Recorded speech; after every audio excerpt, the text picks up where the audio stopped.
Good morning. My name is Gerhard Apfelthaler. I am the Dean of the School of Management here at California Lutheran University, and it's my pleasure to welcome you to the first Executive Talent Management Series event, the first event in what will be an ongoing and growing series on the topic of talent management for the community of local HR and talent professionals. Anyway, welcome everybody to campus on this beautiful, cool fall, winter morning here. It's great that you've made the time to be part of this first in a series of events. I have to say, for higher education, very, very timely topic, and one that, even though I don't see anybody from our HR department here, is one that we need to learn from as well. I know you have an exciting group of presenters and panelists this morning. It'll be a great day, and look forward to it and to the subsequent events. I also want to especially thank the member of our faculty in the School of Management who has really brought questions around talent to the campus, Vlad Vaiman here. Vlad, thank you for all you've done to make this event possible. He's really been the entrepreneurial spirit behind this, so we're very grateful for that. So welcome everybody. If you happen to be a first-time visitor to campus, a special welcome to all of you, and we look forward to a great day. Thank you. Vlad Vaiman is not only the Associate Dean for Graduate Programs at the School of Management, but he's also a globally recognized expert on talent management. He's one of the most cited scholars in the field of talent management, but he's definitely not an ivory tower type of professor. He regularly is out there working with industry leaders and has his finger on the pulse of the talent management community. So we are going to start the morning with two keynotes. The first is Dr. Vaiman, and later on Mr. Nick Shauer from Penny Mac will introduce him separately before we then go into a break and roundtable discussions later on. We will have a moderated panel also as a part of the morning, and then around 12 o'clock we'll be serving lunch to end this morning. So, Vlad?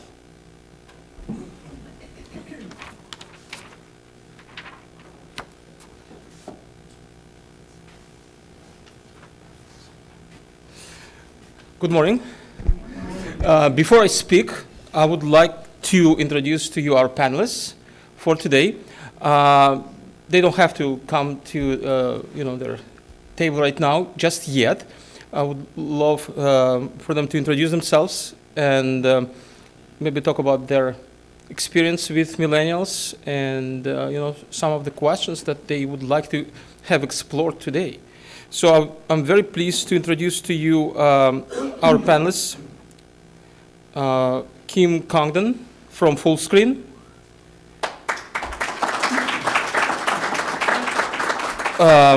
Joe Bosch, formerly of DirectTV, just retired. Primo Custodio, NBC Universal, also just recently retired.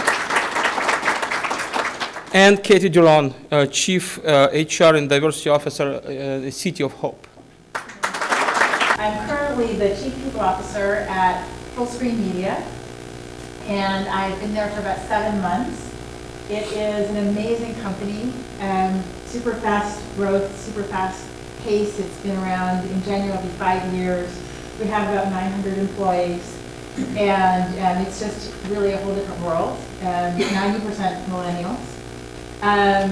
So I've been in companies, really small, private companies to Fortune 50, public companies, and really the through line there is, although maybe we did different things, they were all in media or technology, and they were all going through either massive growth or some kind of major transformation. It's kind of a through line for me.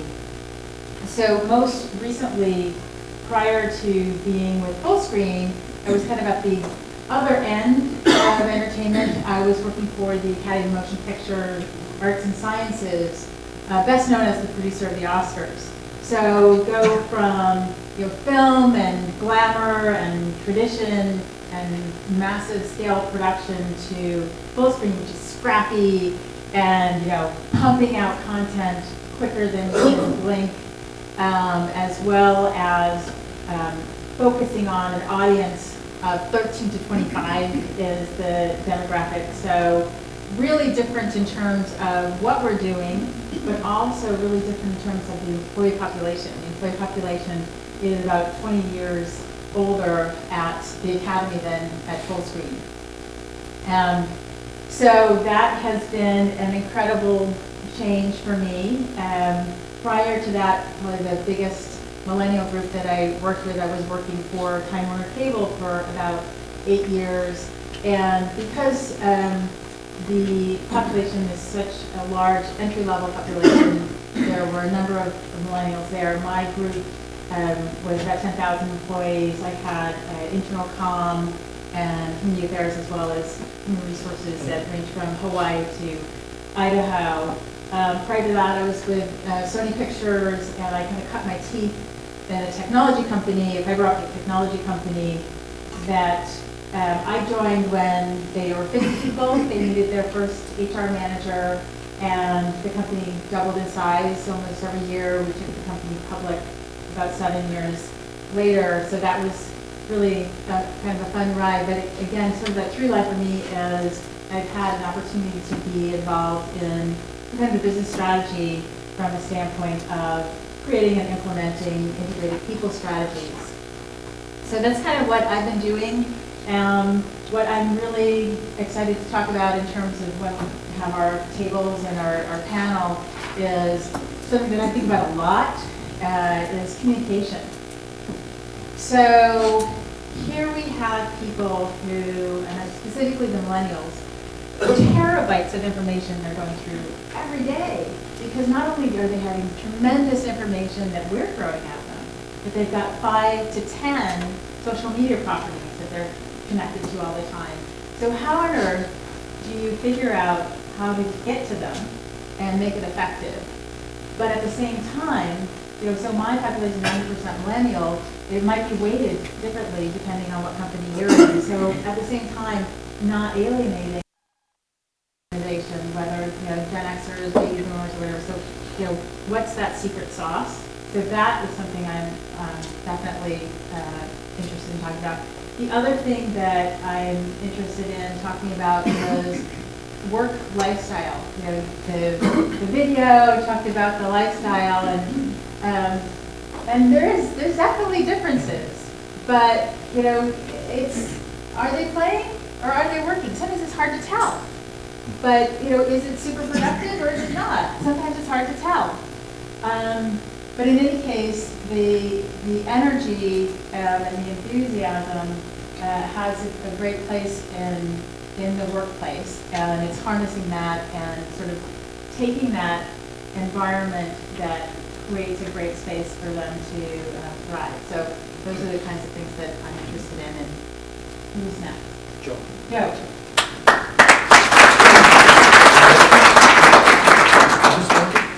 It is working. It is working? Yeah. Thanks. Good morning, everybody. Good morning. Thanks for having me. My name is Joe Bosch. I've probably worked in corporate America about 32 years, so I'm dating myself a little bit. Recently retired. I worked for my last company with DirectTV, and I left shortly after our change in control with AT&T purchases. And I've had a chance to work in a number of industries: consumer products, restaurants, healthcare, home building, right during the middle of the housing crash. I've experienced that, as well as most recently, like Kim, entertainment and media with DirectTV. And for me, I think one of the things I've learned over the years is most industries, the human resource issues are typically the same across industry. They really don't change that much. They tend to be sometimes exacerbated or more significant.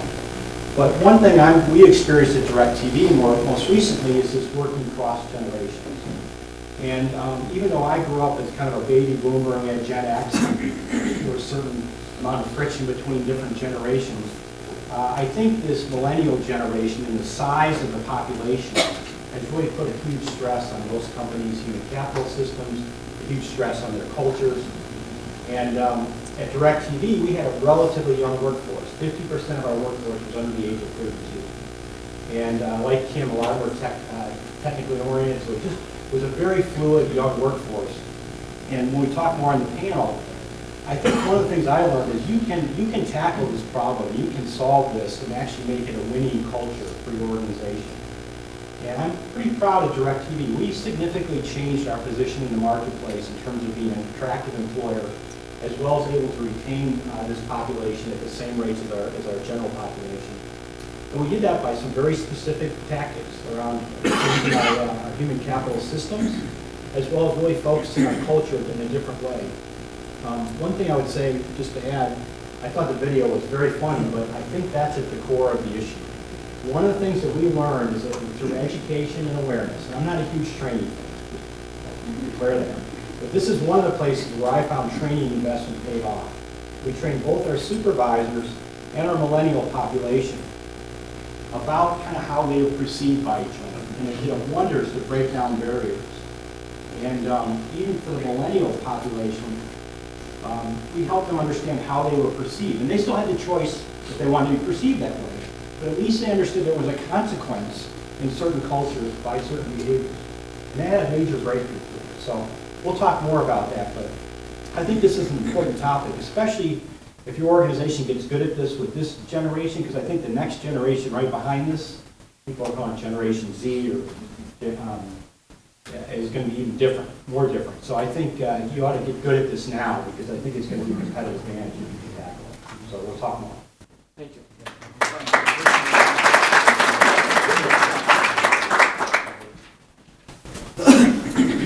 Thank you. Good morning, and thank you for having me here. It's always great to be back on campus. My name is Primo Custodio, and I just wrapped up a 44-year career with what is now NBC Universal, and went through 6 mergers and acquisitions with that company, starting with Universal Studios through Seagram, General Electric, and most recently the corporate cable giant Comcast.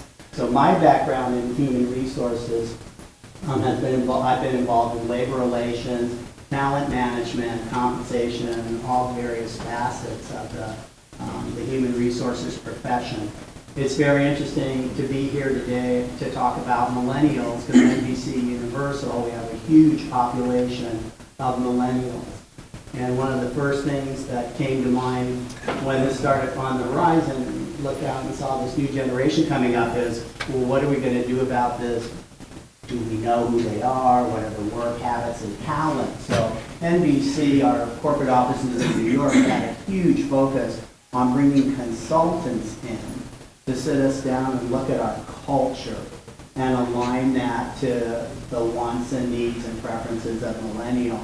We can talk about this later. Some of the things we found out is that the millennial generation really is interested in changing the culture from annual performance reviews to ongoing conversations. And I think the Gallup poll recently on millennials discussed and went into this point. General Electric, who was owned by us, was interesting. They have done away with the annual reviews. Now at NBC, we have that on a pilot program right now. Excuse me, I retired back in July.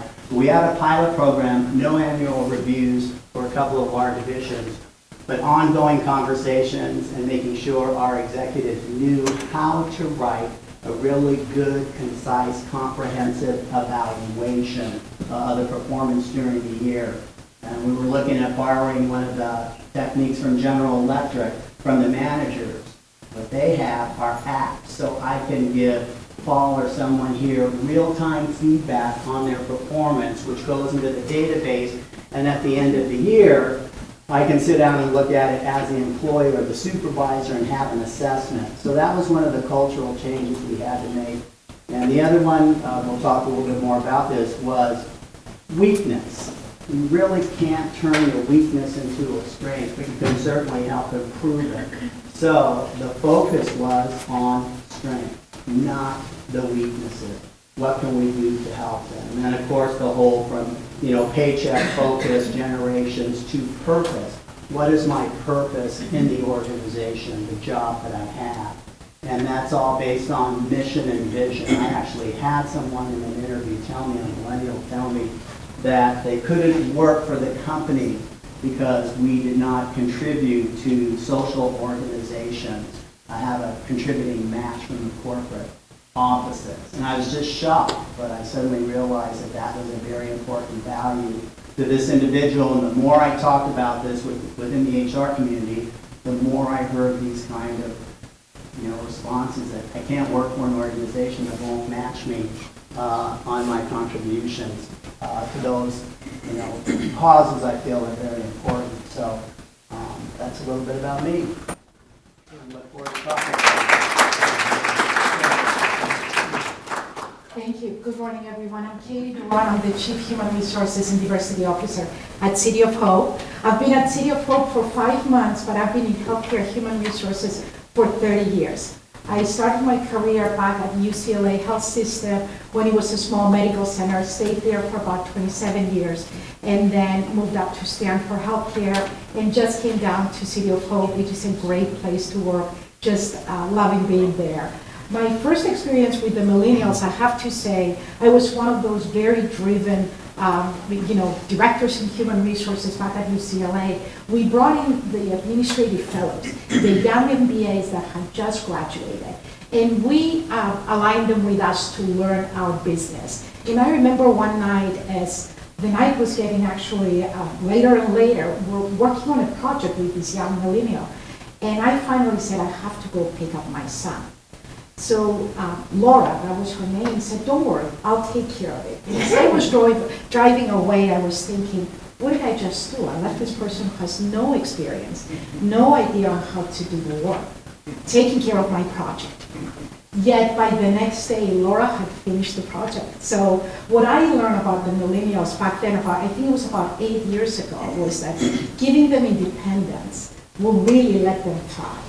And she's now one of the leaders at UCLA, so it was a great experience. But what I see now at City of Hope, we have about 30% of our population is millennials, and it's different in healthcare because you can bring in the young nurses through the new graduate programs and train them. But what we suffer from is retaining them. So we spend a lot of time training these people, bringing them into our workforce, teaching them the best of the best, and then they leave us for other organizations. So what I want to talk about and learn from you, and maybe talk through our discussions and our breakouts, is what are the best techniques to retain our millennials and also to develop them.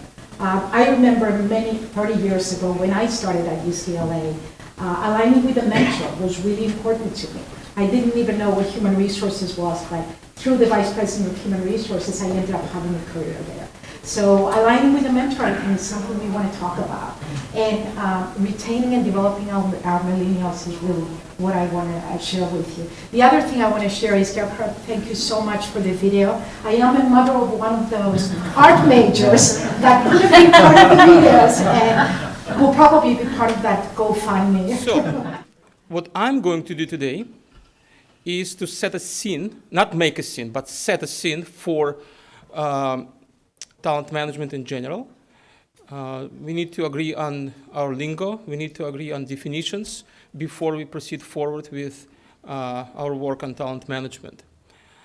And again, as Gerhard said, we hope that this is just our first meeting, first in a series of events. This time we have dedicated this one to to millennials. Next time it will be something else. And what that would be is up to us, because today we're also going to think about the future agenda for dealing with talent management in organizations. I'll just briefly go through the first point, and then we'll talk about talent and talent management. We'll talk a lot about current workforce trends, because again, they make us set the scene. And I'll try to introduce managing millennials before our next keynote speaker will talk about managing millennials in general, in more specifics. Okay, so now, of course, this is my favorite topic, as you can understand. But I'm not going to spend too much time on it. And you need to understand just a few things, where I'm coming from and why I'm so interested in this particular area of management. I'm a very multicultural person. Born in one country, lived in 6 others, citizen of another country, and then living in the United States. It's not to confuse everybody, but just for you to understand that the end outcome of all of this is that I speak multiple languages, but all of these languages I speak with an accent. Okay, so my PhD was also in multicultural management, close to human resources and close to global leadership. I teach the same kind of topics, and I've been doing research also in talent management. I got to tell you that the academic area of talent management has started about 15 years ago, when that famous book by McKinsey came out, The War for Talent. Most of you remember that book, probably. Then, of course, it started from practitioners, and then academicians decided to jump on the wagon, so to speak, and just basically see what else is there, why this is so important, and how talent management is different from, let's say, human resource management or strategic human resource management, all of those other things that we've talked about for many, many years. And so I was lucky enough to basically get on that wagon early enough to be recognized, worldwide for certain achievements. Yeah, what else? Well, that's enough. I can, make copies and send it to you, later on, if necessary. So let's set the scene right now for talent and talent management, and of course, let's start with definitions. Talent, refers to systematically developed innate abilities of individuals that are deployed in activities, I'm reading right now, they like, find important, and in which they want to invest energy. So again, this is something that one has, but also has to develop. It's not the question of either or. Either you're born with talent or you're not born with talent. It's probably both, a combination of both. Of course, if you look at definitions, set aside the academic definitions. If you look at definitions by practitioners, you will see that there is a multitude of different definitions of talent. For some companies, it's just top of the house, cream of the crop, so to speak. For some others, it's just the leadership of the company. Yet for other companies, just all employees in the organization. And some people say, yes, talent? Yeah, all of our employees are talent. That's what we do. However, recently, talent has become somewhat an exclusive term. Or better yet, a term that defines an exclusive group of people within an organization because of scarce resources. Organizations cannot spend their money on everyone in the company. So it has become, especially in academic literature, it has become somewhat an exclusive notion. So let's agree, perhaps, to talk about talent as key people in critical job roles, A, and B, employees who already possess or are pursuing specialized and in-demand knowledge and skills. Would everybody be okay with that definition, more or less? It's general enough to transcend industries, I think, and not offensive to anyone. So if we put talent into organizational language, we will see that talent is really a combination of key knowledge, skills, and abilities, KSAs, for those of you who are not familiar with this term, plus motivation, plus potential. Either one of those things by itself does not constitute talent. Again, when people talk about high potentials, we need to understand that high potential by itself means nothing if you have no skills or necessary knowledge or ability, or if you have those two but don't have motivation, it's the same thing. You're not really a talent that we need right now. So in order to activate talent, you need to put it, well, I should say it for now, him or her, into the right context, organizational context. Because as you know, for some organizations, you might be a talent, you are a talent. In another context, you're not. And of course, we know that putting key people in key positions does contribute significantly to overall organizational success. And this has been proven time and again by both practitioners and academics. So based on this definition of talent, talent management, therefore, is a set of organizational processes designed to attract, develop, motivate, and retain those key individuals in key jobs. Is this making sense to all of you? Again, this is very important to agree on, or at least not object to, because everything that we'll do later today and perhaps next time also will be based on those definitions.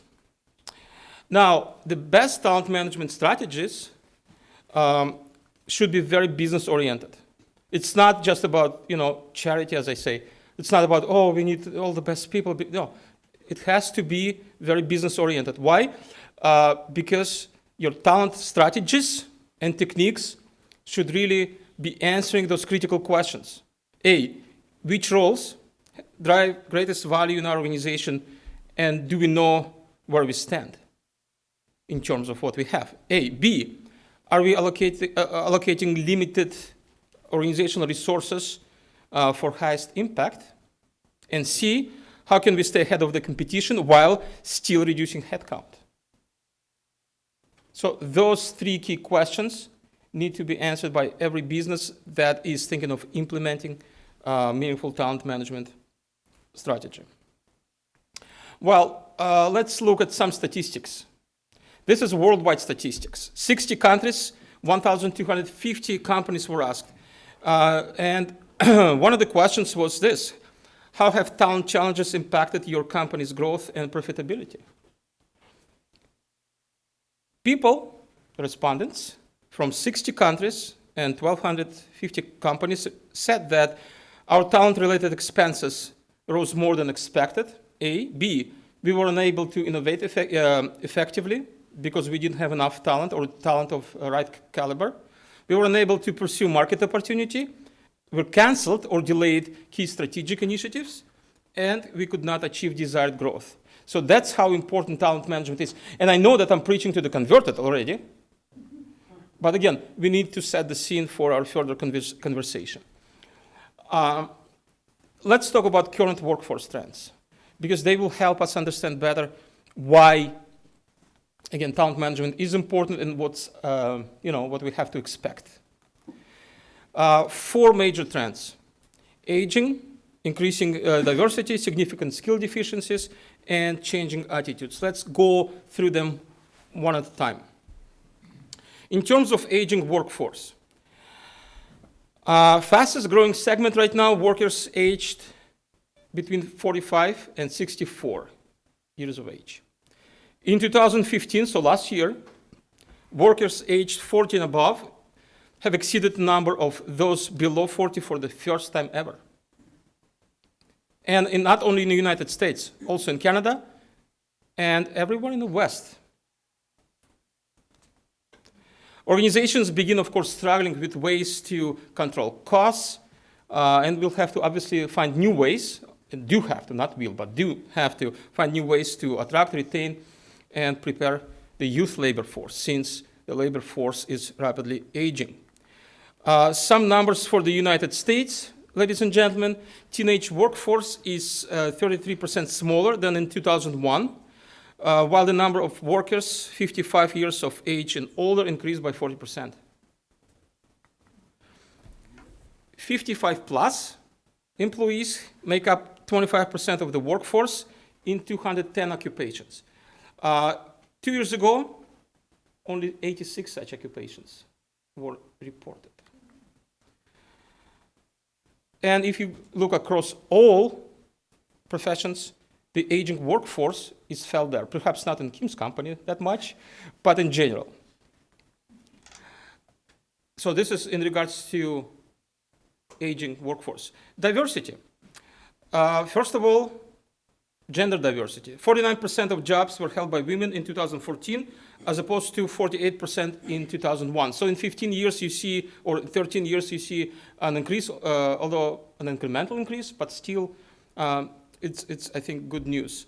So this translates into 4.9 million more female workers in the last 15 years, compared to 2.2 additional male workers. So more women enter. I don't know what happens to men, but I mean, maybe they retire, maybe they stay home, but you know, I think it's a positive trend for women. Ethnic diversity, racial diversity. Look, except for white Caucasians, every other ethnic group in the United States have increased in numbers within the labor force. Hispanics and Latinos, there was an increase by 2% in 13 years, 1% for Asian population, and for African American, 12% unchanged. And as I said before, for white Caucasians, they have lost the total share of employment since 2001. And look, it's a pretty huge, well, 2%, but if you multiply by number of people, you will see that it's a pretty huge decrease. Of course, diversity needs to be managed. As most of you know, working for your organizations, if you don't manage your diversity well, you will get conflicts, you will get misunderstandings, and you will have a lot of problems on your hands. If you do manage diversity and you manage it well, of course, you will see that multicultural groups, for example, or multi-ethnic groups perform in average much better than monocultural groups.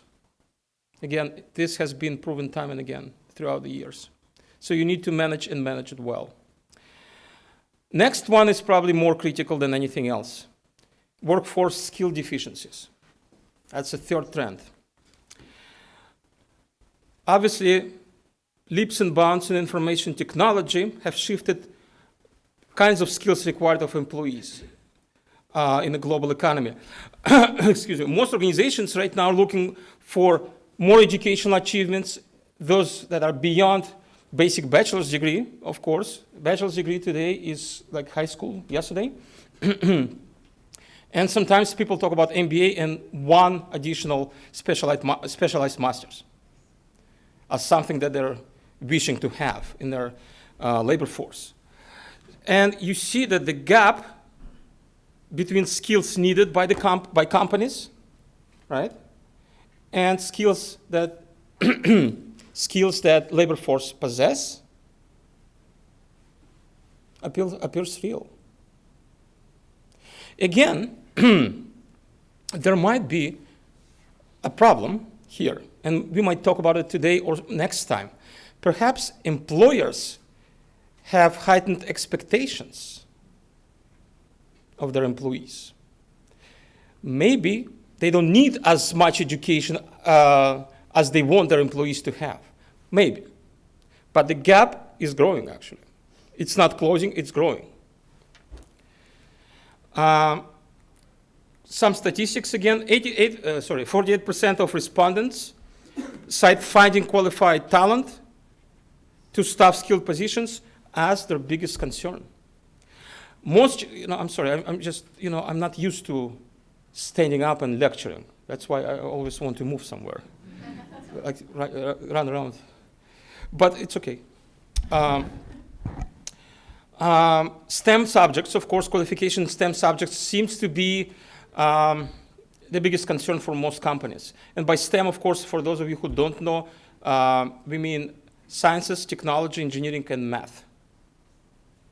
So those are the most in-demand skills that employers want.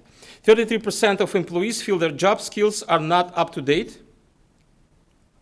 and anticipate that this will hinder their career advancement. 33% of employees feel that they're not up to speed. That's a huge number, I think. some other figures for you, ladies and gentlemen. 76% of employees place the responsibility for their career development on their employers. That's a major, major, I would say, problem that employers have to deal with. Because I feel that onus should be on employees, right, for their career development. However, look, 76% of US employees feel that it's their employer's job. 31% do not feel that their employers are doing an adequate job helping them, succeed. That's interesting. 77% of employers said that they have put more training and development programs in place to increase retention. Again, another gap. Now maybe it's a perceptual gap. Employees feel that, employers don't do enough, and employers say, hey, you know what, we do our best. Another thing to grapple with. Last trend is changing attitudes. And this is a big one. Of course, going back to the video, of course, it's a satire and there's a kernel of truth, of course, but still, look at changing attitudes. I even put 3 exclamation points there, which is out of character for me. Out of 8,000 adults surveyed last year, 71% of people currently employed are actively seeking or are open to a new job. 71%. Think about that for a second. 58% look for new job opportunities at least monthly. 18% daily. 19%, only 19% never look for new job opportunities while employed. Only 19%. That's astounding. Even in high-paying jobs, ladies and gentlemen, there's a similar trend. 50% making between $90,000 and $110,000 per year look for new jobs within 28 days of being hired. How about that? Younger and more educated employees look for more opportunities, and they look for them more often because they feel they're more employable, obviously, and they feel that they can find a job no matter what, no matter when, no matter where. So psychological contract seems to be out of balance. Again, for those of you who may not be familiar with this term, psychological contract is feeling of mutual commitment and loyalty that companies have toward their employees and employees have towards their organizations. So that feeling of mutual loyalty and commitment is completely out of balance. That's another problem we have to deal with. There are other workforce trends, obviously, such as, for example, influenced by millennials, and this is, incidentally, the topic of our today's discussion. About 36% of the workforce right now, in average, in the United States. Of course, in some companies you have 90%, around 90. Well, Kim talk about her company a little bit more later. In some companies you have 15% millennials. In average, it's 36%. Increased workforce mobility, people move more often, and not only within the US, but also internationally. Of course, there are still talent wars ongoing. Look, between 70 and 84% of employers are currently hunting for new employees. And sometimes, most of the time, find it difficult to find those employees they need. There is more focus on work-life balance and on wellness on the part of employees. And of course, there are constant and continuous technological disruptions that play a huge role in these workforce trends. So to conclude, I'm just looking at my watch. To conclude, I need to tell you a few other things. When asked about 3.5 years ago, 2012 SHRM survey, Society for Human Resource Management, and we have some representatives from SHRM here today. Top 3 challenges for US HR executives. Number 1, retaining and rewarding best employees. Number 2, developing the next generation of corporate leaders. Number 3, creating a corporate culture that attracts the best employees, basically becoming an employer of choice, a talent magnet, in other words. Those some of the things that we are going to discuss today in breakout sessions and during the panel discussion. Just a little reality check for all of us. Those are all good words. Companies need to do this, companies need to do that. It's very nice to write prescriptions and tell people what to do. But let's look at what's going on in the real world. 68% of companies are generally unable to identify talent gaps within their organizations. They know they're there, but are unable to identify them where they are in the company. 70% of employers believe that exiting baby boomers, exiting the workforce, will leave a major skills gap in their companies. 75% of employers believe that younger workers, millennials, lack the business and life experiences that required for leadership. I'm sorry, I'm moving away from the microphone. 82% still believe that recruiting millennials is critical, obviously, to their organizational success. And what's more disturbing, HR executives and HR people in general may not necessarily be well qualified to identify those gaps and recommend how they should be closed. Sometimes they lack necessary skills, abilities, sometimes they lack knowledge. Well, there are some things that can be done in order to close the skill gap. I'm not saying that we need to get up and, do it now. But there are some things that we can do. Of course, there are some macro things that are beyond our reach, such as, for example, create more meaningful immigration policies. This is something beyond what you and I can do, for example. We can boost birth rates, abort families for multiple births as they do in Scandinavia. And of course, one of the most important things that is also beyond most of us is invest more in youth. Of course, expanding study of STEM subjects, upgrading vocational education and technical education, and forging closer cooperation between industry and universities.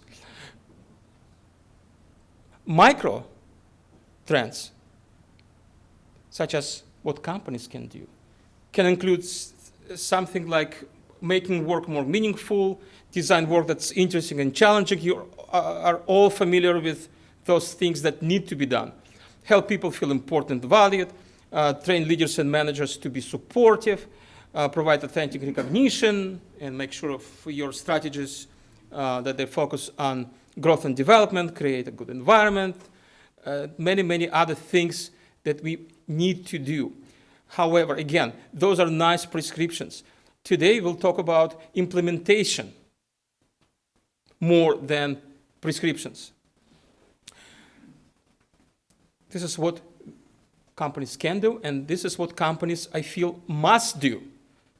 Make sure that executives do not favor only like-minded people. This is the biggest thing that we have to deal with, because we want to hire people who are just like us, who think like us, well, not necessarily look like us, but think like us, who behave like us, who do things just like us. This is something that we need to fight.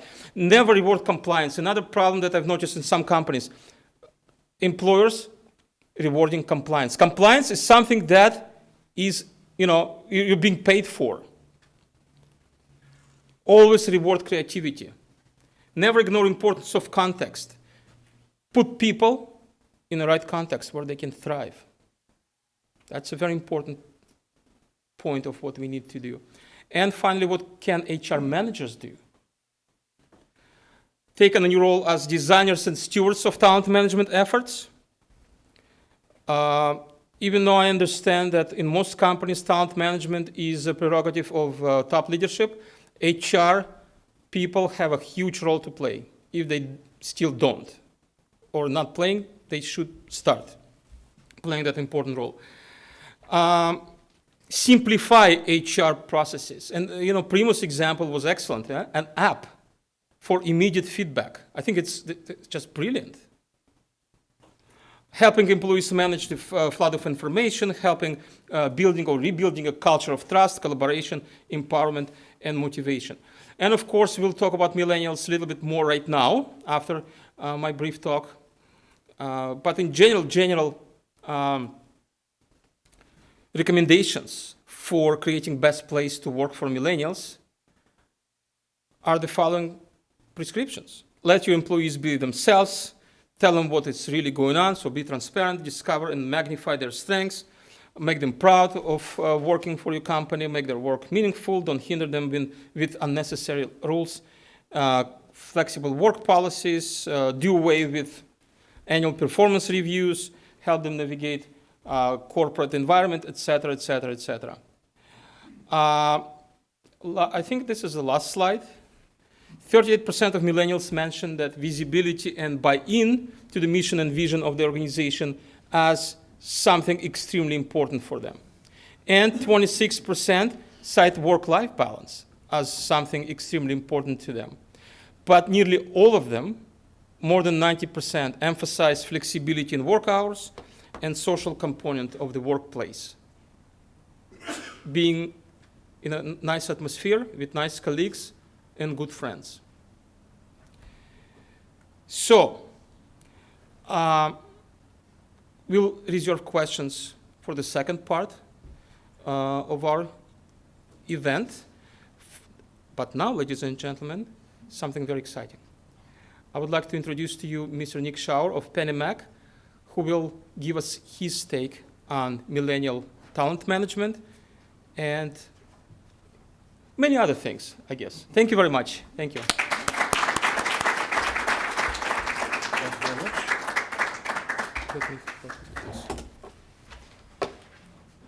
Good morning. Good morning. While he's working on the technical stuff, I'll stand here and speak for a while. Doing well. Thank you for the words so far, Dr. Vaiman. There we are. Cool. All right. So I'm very fortunate and humbled to be joining this very strong facilitation team of faculty and HR experts.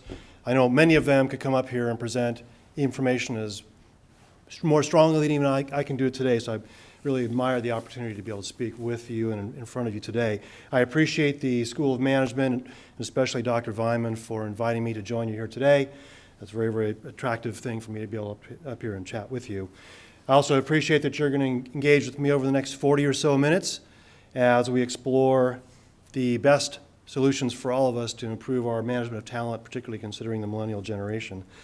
Also, I may introduce a couple of my staff who are here today. Very much appreciative of them being right here in the front row, trying to make me as comfortable as possible. They've been very instrumental in building the presentation we have here today.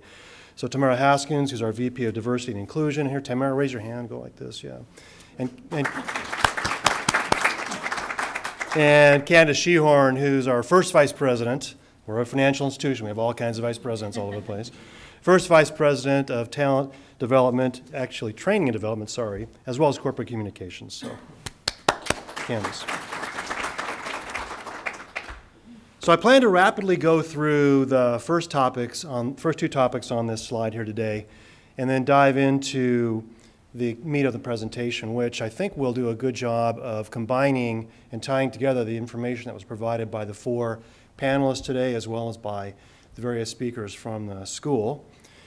Regarding the last two items on the slide, I want to state that I'm just among the many people who are trying to figure out how to effectively manage talent, especially considering the effects of the millennial generation on talent.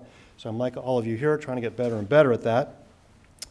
I do seek prompt discussion by adding to the professor's words of wisdom via sharing some of our experiences at PennyMac to date. My emphasis will be on PennyMac as a case study.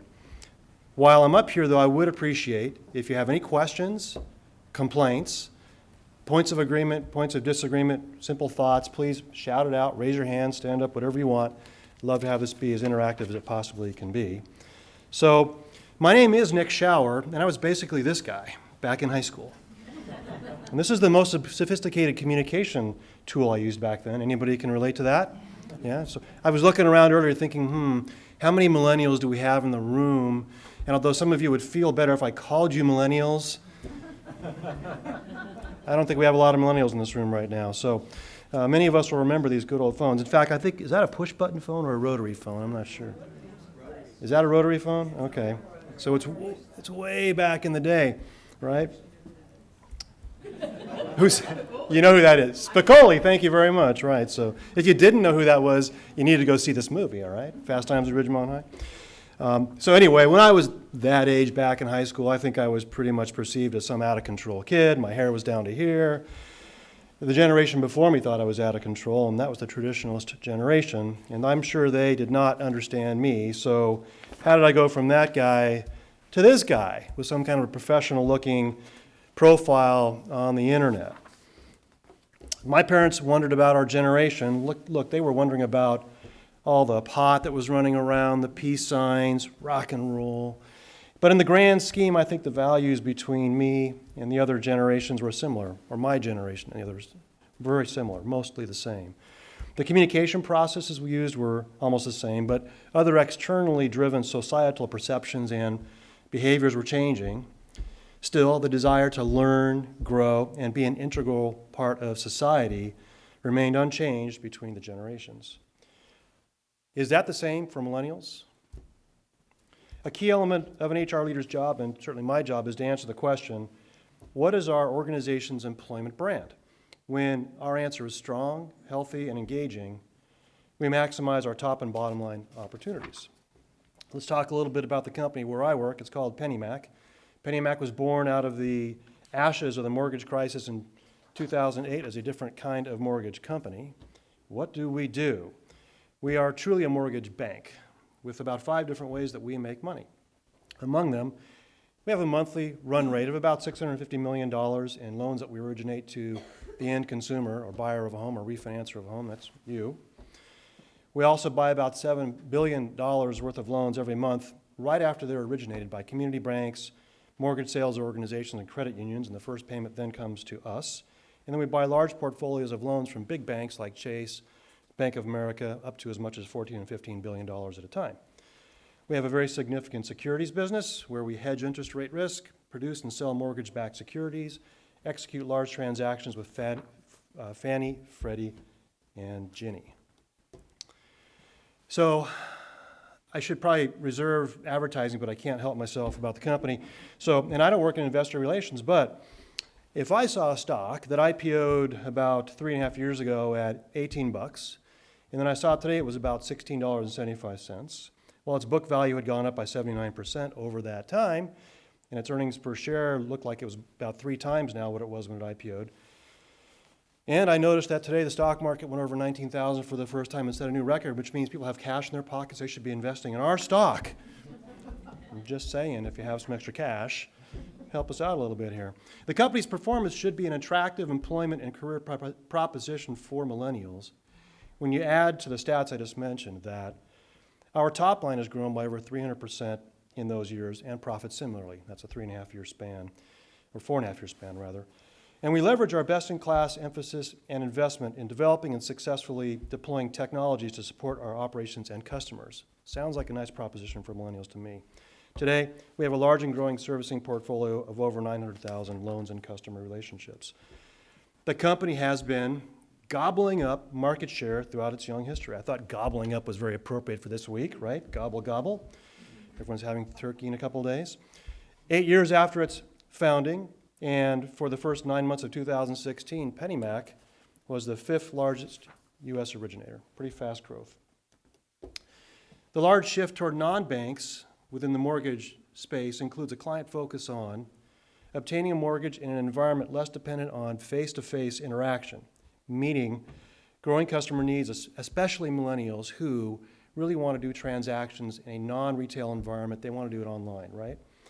Consistent with how they want to conduct business, again, we have no retail lending offices and employ a national call center-based platform with technology-enabled operations. I'm still kind of old school and think to myself, I can't believe I can just go online and borrow $500,000, you know. It's amazing how easy it is to just get a bunch of money.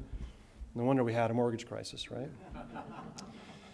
Not my fault. We're a new company. We're in 2008. We weren't there in those days. The digitally driven millennials have been given a transparent view into business and in a way are already dictating the direction of business through the use of constantly changing technologies and digital platforms. At PennyMac, we're pretty good at employing leading-edge technologies, but can better position technology as a competitive employer brand advantage, and we're thinking about that every day. Our growth has been strong, profitable, and calculated, as I mentioned earlier.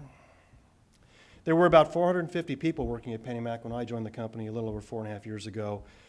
We went over 3,000 last month. That's pretty fast, healthy growth. Our employees' careers are advancing, and to meet that demand, we are rapidly building a supportive career planning infrastructure. So we are a growing company that, in order to be competitive, must be able to attract and retain the best talent. And as an HR leader, part of my job is looking for ways to remain an employer of choice in an increasingly competitive landscape. Over the years, I've attended a number of sessions on millennials just like this one. Kim, I don't know if you went to that one at UCLA. I think Candace, we were there last year at another one. So there's a lot of talk about millennials has been taking place. And we go to these sessions and to learn more and more about what other organizations are doing to recruit and retain talented employees given labor and demographic changes. So these thoughts, these activities have been forcing me and my team to ask for and look for answers to some tough questions such as, how are we using data to inform our strategic and operational decisions? What is our plan to engage millennials and develop them as leaders in our organization? Do we have succession plans that tie into the development plan for our top leaders? Do we consider the different ways millennials want to build their careers? Is our culture attractive to millennials? If we anticipate that the largest demographic of available talent is millennials, then, as an organization, we must have a cohesive system in which millennials are fully included by engaging, developing, and retaining them. Okay, the commercial about my company is way over, and let's move into managing millennial talent. All right.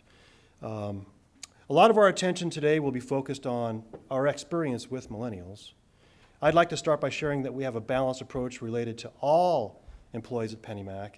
Since this is a presentation focused on millennials, we're providing a view from this particular angle related to the employee population. I have to tell you, that last paragraph was written by an attorney in our company who said, well, you're talking a lot about one generation, ignoring another one.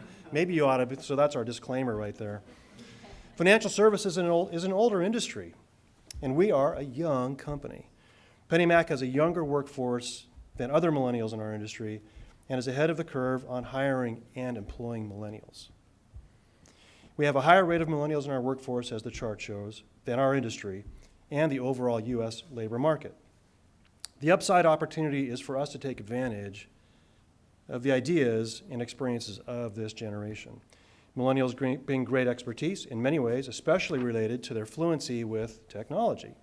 For example, we, as a company, just moved our corporate headquarters from Moore Park, a nice office we had there, to a beautiful brand new building in Westlake. We have the whole building. It's all cool. It's fancy. It has all the latest communication technology in the numerous conference rooms we built. Some of the baby boomers, certainly me included, have been struggling to use the communications technology and are complaining about it. I complain. We have what we call Zoom rooms. Who's heard of Zoom? Anyone use Zoom with communication? Okay, one person. All right, so 3, a couple others.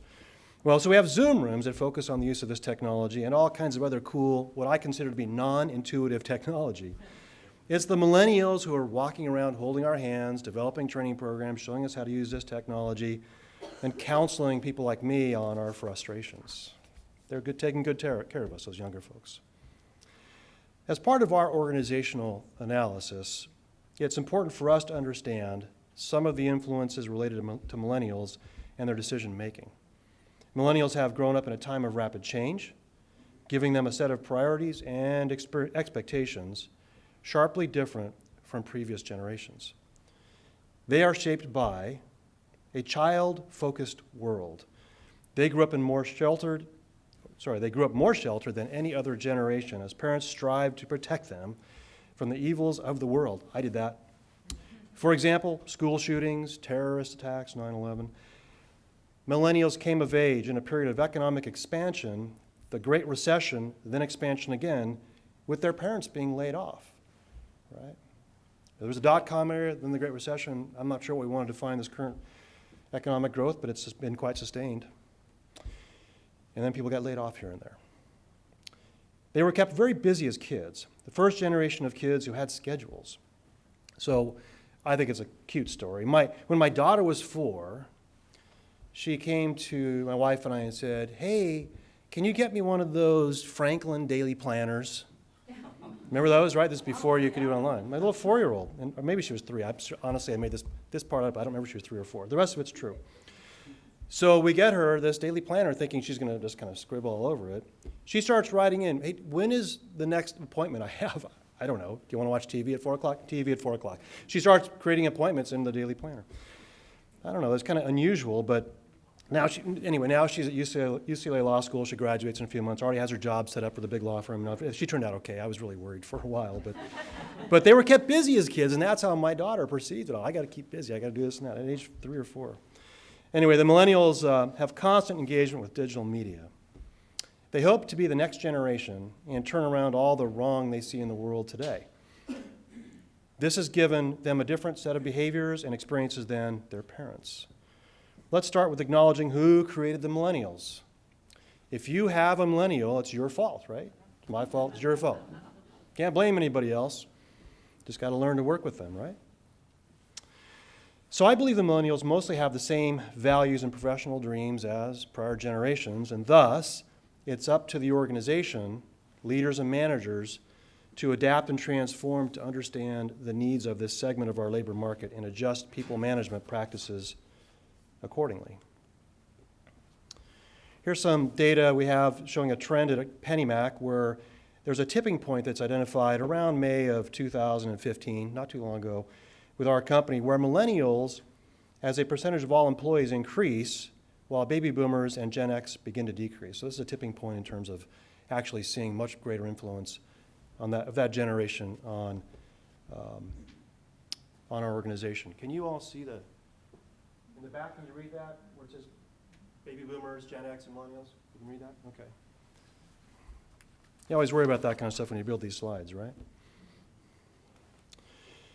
This slide has some data that shows us that PennyMac's millennials are in early career stage roles, as you would expect. We don't see too many of them moving across very fast. We have one who's really moved rapidly to one of the higher levels of the business.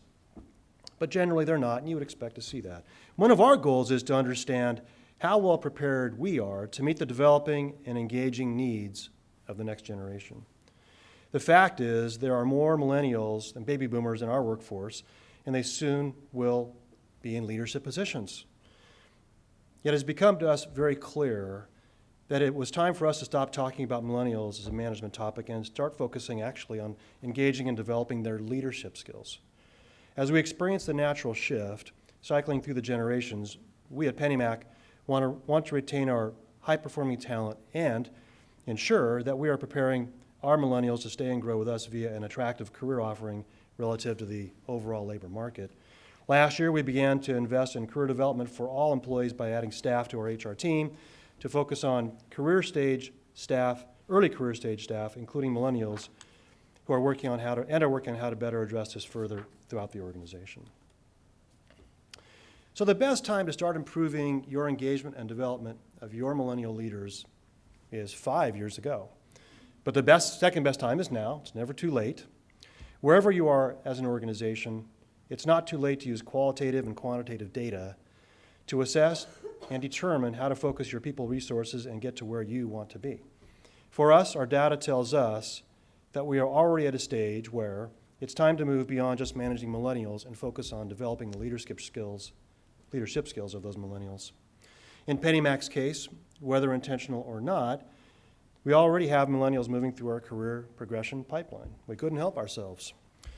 One of our table topics later this morning, for you to join if you choose, is how might my organization change its culture to align with millennials' work and lifestyles? Staff growth at PennyMac is driven by many factors. The most significant are loan portfolio acquisitions and interest rate movements. This chart shows percentage growth of our employee base by generation. Note that the millennials moved from being lower in terms of growth to the most fast-growing generation. We purchased, and what causes this? In our company, we purchased 2 large portfolios in Q3 of 2014, causing a great need to hire some more folks. Then again, as interest rates lowered in Q2 2015, in order to service the volume of loan opportunities coming our way, we had to hire again, and then also earlier this year. The low unemployment rate in the United States that we've experienced over the recent years has caused a shift in our hiring to the most available talent pool, which is the millennials. How many of your staff are eligible to retire in the next 5 to 10 years? When we ask ourselves the same question, we consider the following. Due to changing demographics, how do we prepare for a potential future skills gap and transfer of intellectual capital? This is especially important for many organizations where boomers comprise a higher percentage of their population. So this is an old quote. I bet you all have seen it a few times. It's a Gretzky quote, and we have Steve Jobs here saying it. So he says, I skate to where the puck is going to be, not where it has been. And this is kind of how we're approaching some of our thinking around millennials. Now, what should I be dressed like on a day-to-day basis when I go to work? Should I be dressed like the late Steve Jobs?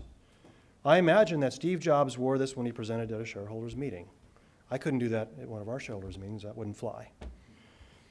We at our company have implemented casual Fridays. Nothing new there. We certainly have that throughout the business. And we know casual work attire on a daily basis is a very appealing feature to the current workforce, especially millennials. Dressing up for work is maybe going out of style, but look at all the suits here today. So is this an analogy relevant to our discussion today? How much of your culture and talent management practices are you willing to change in order to attract, retain, and maximize performance of your current and future employee base, the majority of whom are or will be millennials? So I stand here before you dressed to match what I think you would expect me to wear, because I expected most in the audience to be baby boomers and Gen X. But I did think for a while I might show up in tennis shoes, a nice t-shirt, and maybe an older pair of jeans. I thought about it just to make a point. But I wanted you to take me seriously, and I thought you were Gen X and baby boomers mostly, which I think you are. So, but if this audience were all millennials, how would I be perceived dressed like this? First impressions are very important. Maybe if they were all millennials, I would have dressed the way I described a moment ago. It's funny, I'm asked many times a year in our company about allowing casual dress days for many types of occasions. Hey, the department had a great week last week. Can we have a casual day for that? They're begging for casual days all the time. Candace and I are always fighting them back. No, our policy is this and that. So we look like the bad guys in the company, I suppose. I personally support casual dress, my argument being if we build, and we already have this, a very strong performance management culture, I don't care how people dress. If they don't perform well, they're gone. If they perform well, they're in. But that hasn't really worked in the organization overall. So I've been trumped on that, little Trump joke for you. So the boomers in my company are not buying that argument as well as I wish they would. So I remember my earlier days when I was at Price Waterhouse many moons ago in the late 80s. It was the case back then that if someone wants to get up off their workstation, whether it's an office or a cube, go down the hall to the bathroom, go to a meeting, do anything, you put your coat on. This was in LA, not that long ago. You couldn't go anywhere without putting your coat on. It was really stuffy and conservative, but the company changed in the 90s. That all changed. The company officially said we're business casual. People didn't even bring coats to work anymore. So lots of organizations can change. How about yours? Do you need to? Maybe you don't need to in that way, but they did there. Our exit interviews tell us that a relaxed dress code is an attractive feature of other employees. People tell us that as they walk out the door. People ask us a question about our dress code when they come in to interview, especially the millennials. We have a policy about dress, and policies influence culture. So another one of our breakout sessions today that you can choose from will be, how could my organization most effectively attract millennials? This is a question for you. It's time for you to say something. Ready? Okay, so I want you to tell me what you see here. What do you see? Blurt it out, somebody. Millennials and their cell phones. Yes. Idea generation. Idea generation, okay. Ties on millennials. Ties on millennials? And collaboration. Ties. Collaboration, okay. People may be looking up information. Okay. We have a pretty progressive group here. We were just talking about this last night on final preparations of this presentation. I expected we'd have half the room say pretty much what you said. People are engaged, that's what I'm hearing from you, engaged. They're collaborating, looking up information. I expect some people might think they're just not paying attention. They're doing something else. They don't have a clue what the gal is going to write up on this whiteboard here. I think some people would have thought that way. Well, it's good to see that we're seeing a trend here of change. I think a lot of people perceive this as rudeness. A lot of people perceive it as rudeness. That's right. Yeah. You don't? So with company where I work now, when we're in meetings, it's not uncommon for people to be on this, checking emails, doing that. I don't know if they're texting. You don't really know for sure what they're doing. You believe they're doing it. Is that okay? Is that okay in your culture? In our culture, it's all day long. Everyone does that. We have a lot of meetings, so maybe that's part of the reason we need to do that. But where I worked before, if you even brought your phone to the meeting, that was sacrilege. You just didn't even bring it. So it's different, right? So in our company, we have meetings where we'll sit with the CEO and the chairman and the president. I sit with them all the time. We're having discussion topics, and then we all decide, let's go look at something online. Someone brings up a topic, boom, we all pull our phones out, what's happening right now? What's our stock price right now? Or what's the 10-year treasury bill or note doing right now? It's funny, though, in the same company, we've got top leaders frustrated and angry at the concept that some of our employees might wear headsets because it's got to be so distracting, unproductive, and we can't let them do that. Where their bosses will say, no, that person is much more productive wearing that headset. It helps them to focus. They're in a zone. And that supervisor will say, they're in a zone, don't mess with that headset, please, because that's my most productive person. But I've got somebody else who's typically a baby boomer saying, that can't work, we can't allow that. In fact, it got so far in my culture, about 2.5, 3 years ago, HR got the order, please go out and create a sign that anytime anybody's taking a online regulatory compliance course, we're a very regulated industry. You're all pretty happy about that, right? You don't want another mortgage crisis. So if they're taking an online training course, they have to put this sign up on their office or their cube that says, I'm taking a training course. Therefore, I can have these in my ear. If you didn't have the sign up, you can't wear these. We didn't implement it. Yeah, geez, exactly. So we actually managed to push that back. That's just too much, and we never actually did it. Although Candace and I were joking the other day that we still have this stuff in a storeroom in case it ever comes back.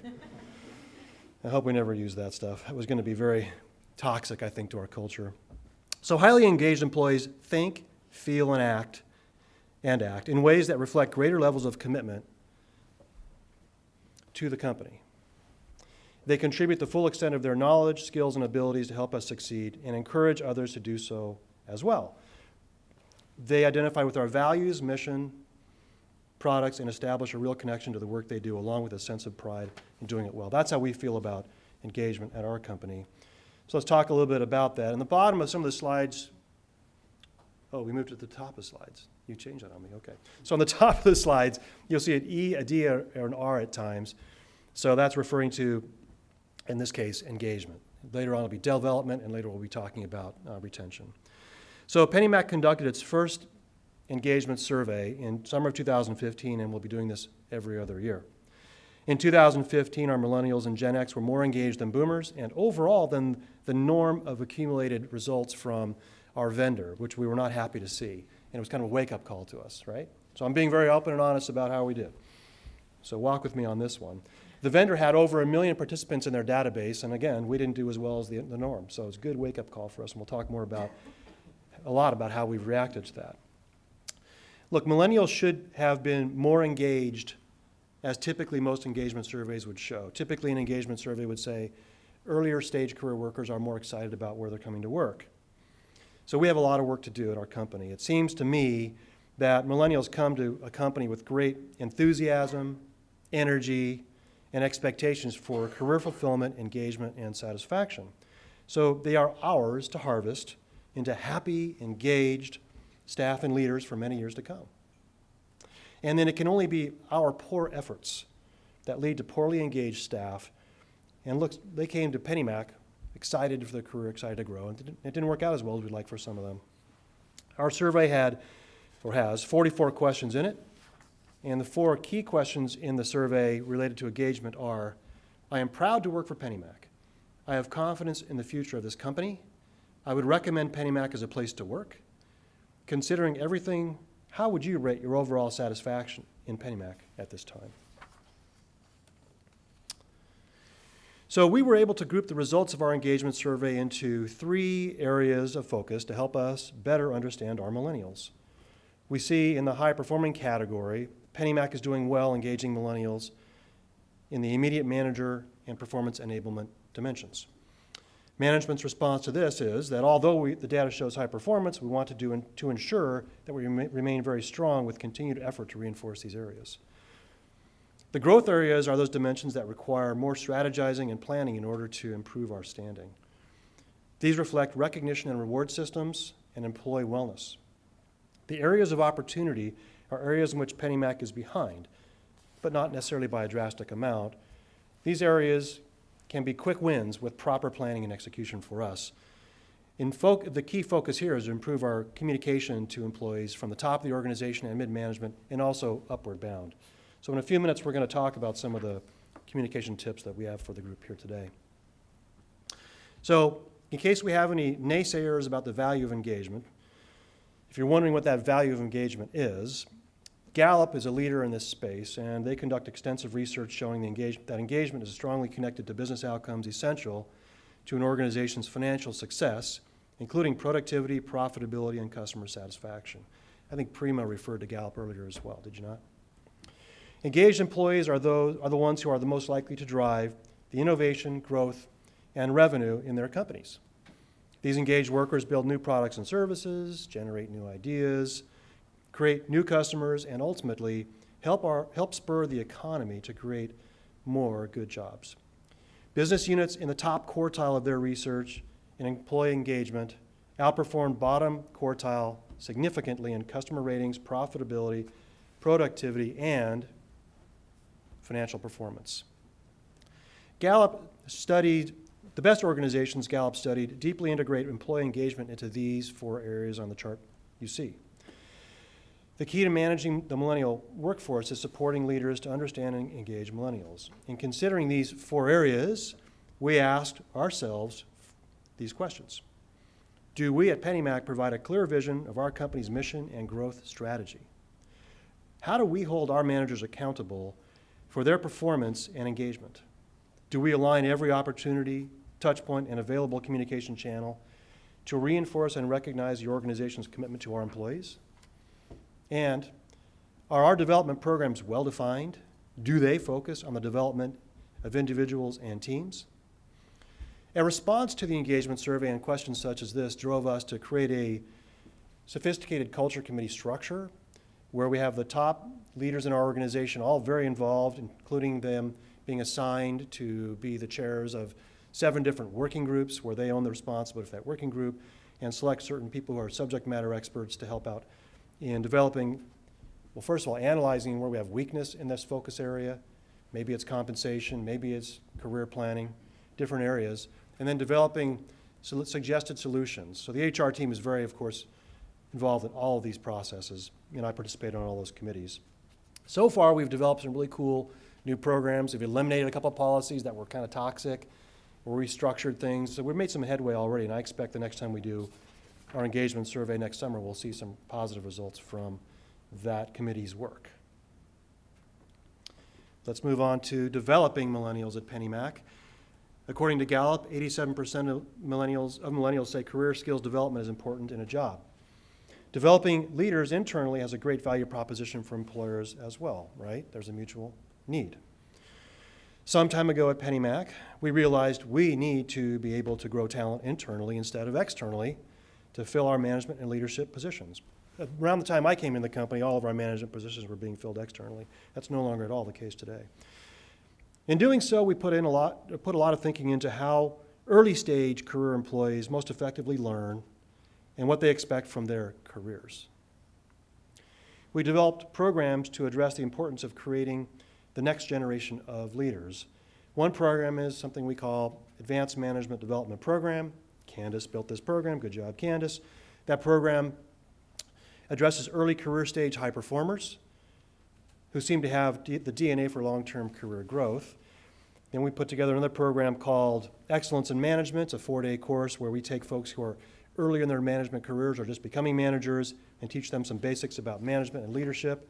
We just launched this year a course called High Performance Leadership, a 7-day course with some Covey principles and other high-level leadership principles taught to folks who've already been in management for a while.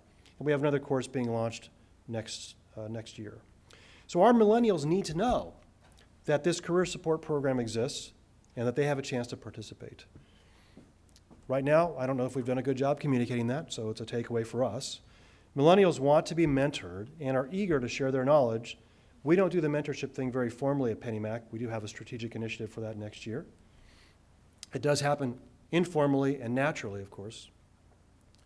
Finally, we've developed a structure of in-between steps for career growth and in-between titles, so staff more frequently can meet their desire for career progression. We'll talk a little bit more about that in a couple of minutes. Another one of our breakout sessions today is going to be, how will my organization most effectively develop millennials' skills and careers? You may want to choose to participate in that breakout group.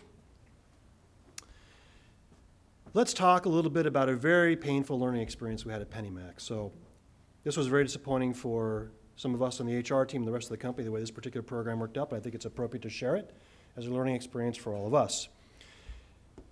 When looking at this slide, one of our very astute talent management leaders in HR said, well, so this is all your AMDP participants and what happened with them after they got in the program. And this says to me that if we train these people really well, we're more likely to lose them than if we did not train them. Strategically, we have been thinking about how we develop and reward our strongest millennials. Those millennials are famous for being perceived as needing a rapid career growth curve and corresponding reward program. Well, we built this AMDP program to help address our internal management needs as well as millennials' needs to grow their careers, but we didn't necessarily build the compensation to go along with that. Only 6 of the 62 participants did not receive promotions. That means we chose the right people, right? 56 out of 62 did get promoted over the next 3 years after being selected in the program. 24 are no longer working here of the 62. It's about 39%. 11 of those 24 who left actually got promoted and then they left anyway. So they termed in 3 years, and when they left, they said, I'm leaving for an external promotion and more money to go along with it. So we messed up. We told them they were future VPs and leaders. You're going to be there someday. You have a great runway for your career. We showed them how important they were to the company. We showed them how much we love them. We gave them special attention from the highest leaders and special training. We gave them stock in the company when nobody else at their level was getting stock. So what went wrong and why would someone leave? Well, the basic bottom line is we did not build a reward system that said, hey, you're growing your skills very, very rapidly. In fact, we're helping you grow them more rapidly than you otherwise would have. And so therefore, we're going to make sure your compensation stays aligned because your market value is going up so fast that you can leave us and get a lot more money anytime you want. We didn't align that. So when you build your programs, make sure you're thinking about all the comprehensive needs you have to take care of people. If you decide you don't want to pay people more, but you want to grow their skills, it's probably not the best investment of your training and development resources. That's our learning on that one. Back to some more data about the company. This chart tells us what the promotion rates are of each generation on a quarterly basis. So for example, in Q2 of 2015, 8% of our millennials were promoted. As we think about what millennials value, what causes their dissatisfaction, and what lures them away from us, one key to consider is their career progression, as we've mentioned. So at PennyMac, we responded in the last couple of years by developing a job structure that generates more tangible career progression via job titling, so that instead of the old days where if somebody was a financial analyst, and they could be a financial analyst for maybe several years, we built a progression that says you come in as financial analyst 1, then you're a 2, then you're a 3, then you can be a senior analyst. This was a miss on our part not to have that in the first place, but we were a young, very rapidly growing company. Now we have that in place. Our younger millennial staff are experiencing much more rapid career growth as a result of more frequent promotions and salary adjustments, and our turnover rate has dropped significantly versus what we experienced just a couple of years ago. So staff experience official recognition and compensation enhancements more quickly, and we're much better off for that. So I'm not sure about this guy's fingernails color. We tried to figure out how it became this color in the technology, and we just couldn't figure it out. But I wanted to leave it in here because I thought I might get a laugh out of some of you. So in my 29 years, our HR teams have conducted numerous cost per employee turn analyses with varied results. I imagine a lot of you have done turnover cost analyses as well. You can get all kinds of interesting data. The cost of millennial retention survey, which included responses from hundreds of HR professionals in various industries, found that 87% of the companies surveyed felt it cost between $15,000 and $25,000 to replace each millennial that they would lose, with current data showing that 60% of millennials leave their company in less than 3 years. Employers are facing a very expensive revolving door. We have over 1,000 millennials in our company right now, and I know we can't afford that. The green bars on this chart show millennials' time in the jobs at PennyMac and time at the company at a particular point in time. This was as of last September. There are a number of reasons why employees stay within the organization, and it's well articulated in research that millennials are very willing to hop from company to company to gain skills and promotions rather than stay and wait with some level of loyalty and trust that their company will take care of their career growth. Remember that we said earlier, millennials saw their parents behave with loyalty to their companies, very often only to be laid off. Very painful experience for their families, and also creates distrust from millennials. So the millennials are more conscious of the need to self-manage their careers rather than trust their employer, and that may look like I need to quickly look for other opportunities, or always be looking for other opportunities, as Professor Vaiman said, in order to keep the career path moving rapidly. So you must have compelling attractions to keep the millennial happy. We show here our annual turnover. This is voluntary and involuntary turnover combined for each generation. The millennial turnover rate is higher than the others. It's kind of unsatisfactory, I would say. I'm not happy with where it is, but we've been doing a lot in more recent months to try to fix that. Still, we've seen the millennial turnover rate increase overall in the last year. Increases in baby boomer turnover, probably related to retirement. We've seen some people actually retiring now. As expected, millennials are leaving PennyMac at a higher rate than the other two generations. How much of this differential is to be expected given typical demographic considerations such as early in their life, early in their career? I'm not sure what the right answer is to that, but we can't afford to bleed our best talent, our youngest talent. The high rate of, I already talked about that. So it's up to us to determine how to better address the millennials' needs for a better career growth infrastructure that will retain them and keep them engaged.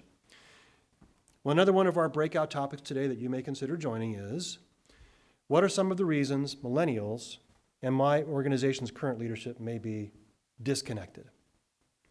Our engagement survey was broken out into the dimensions you see on the chart here today, and we're focusing heavily on the gray and red areas to improve. At PennyMac, we have been using this information to design program changes with the culture committee I mentioned, as well as through other means. Most notably, we feel that communication from the top of the organization to all employees about company strategy, performance, and policies has been poor over time. That's what the survey tells us. It tells us also the quickest improvement for millennials is to connect with them via various media rapidly and create a comfort level about transparency into our business via that kind of communication. I think transparency is the key word. One of our other table topics today is going to be, how will my organization most effectively retain millennials? Here are a few strategies that we've thought of. PennyMac is doing, we thought of in our company that is, PennyMac is doing well in some strategies such as professional development feedback, but we can do a lot better in a lot of other areas. For example, work-life balance and opportunities for collaboration. But I think the term for work-life balance isn't necessarily the same meaning to millennials as it is to our generation. There would be one of the biggest differences. For millennials, work-life balance isn't really the term, it's work-life style. I think they're willing to work hard and be major contributors to any organization they can join, but they might want to do it at home, or they might want to have flexible work schedules. They see other people working that way, and they wonder, well, can I do that too? Professional development opportunities are a key. 65% of millennials say this is the most influential factor in their decision to stay where they are. Other retention considerations include providing meaningful work, such as revealing to them how their tasks contribute to the greater organization. Everybody wants to know why we're doing something. So if you line this back to baby boomers, it's not just doing the work that you're told to do. Some of us might remember, hey, just do the work. But all of us kind of, at some point, probably said to ourselves, even as baby boomers or Gen X, well, why are we doing this? If you don't get it, you don't get it. So please tell me why. It helps me to be more effective at my job. Make sure we're doing that. We can be a lot better at implementing mentorship programs, as I mentioned earlier. Also, reverse mentorship programs. We can talk about that later if you have a question. Opportunities for collaboration are great for retention. Real-time feedback. Somebody mentioned earlier today that the millennials really want real-time feedback, not once a year. They want it all the time. The app idea, cool thing. I like that. We're going to have to follow up on that one. Technology should provide flexibility in the work environment. They want to communicate via social media. That's how they've learned to communicate. They like social initiatives in the company. Somebody else mentioned that earlier, right? And then it's key, I think, from a retention perspective, to emphasize the vision and missions of the organization during the interview process. Start it there to ensure that their values align with those of the organization.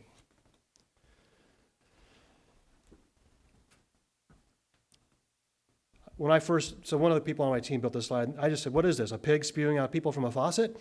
And they said, no, Nick, this is tapping into people's potential that drives dollars. Okay, so tapping into people's potential will drive dollars, okay?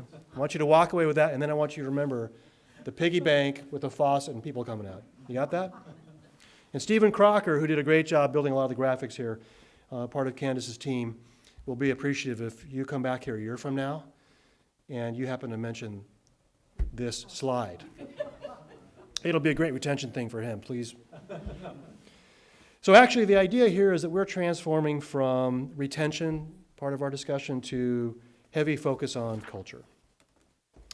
How many of you have an organization that looks like this?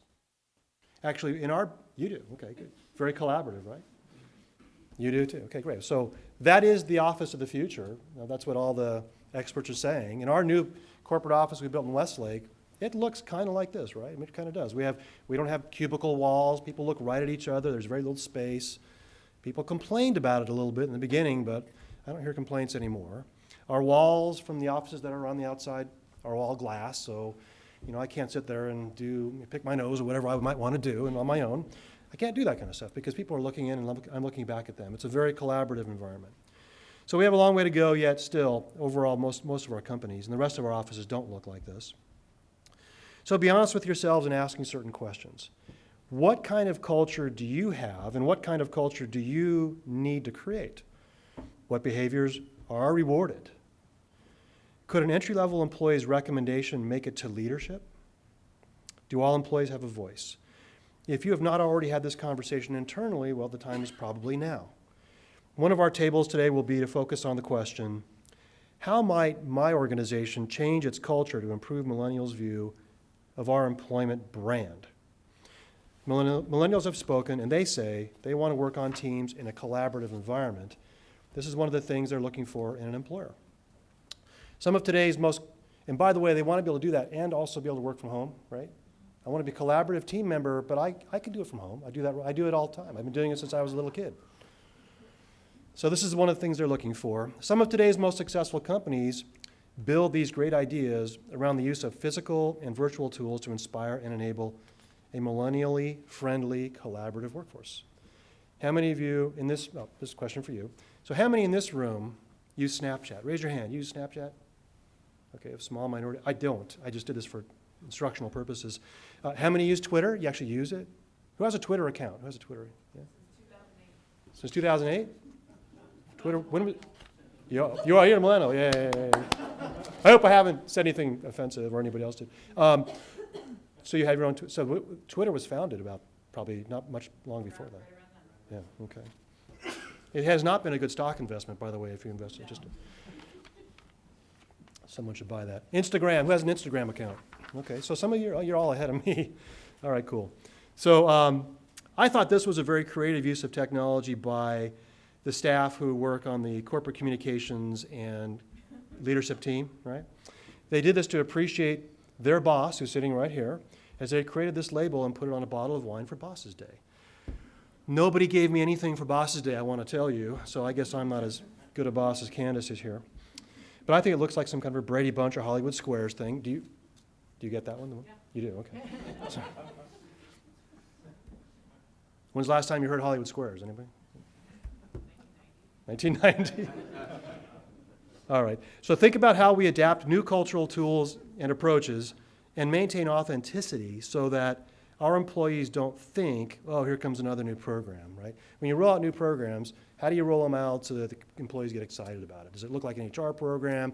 Does it look like, oh, you tried this program 2 or 3 times already, now you're trying again, it's just got a new label on it? Think about how you market the way that you put programs out to your staff.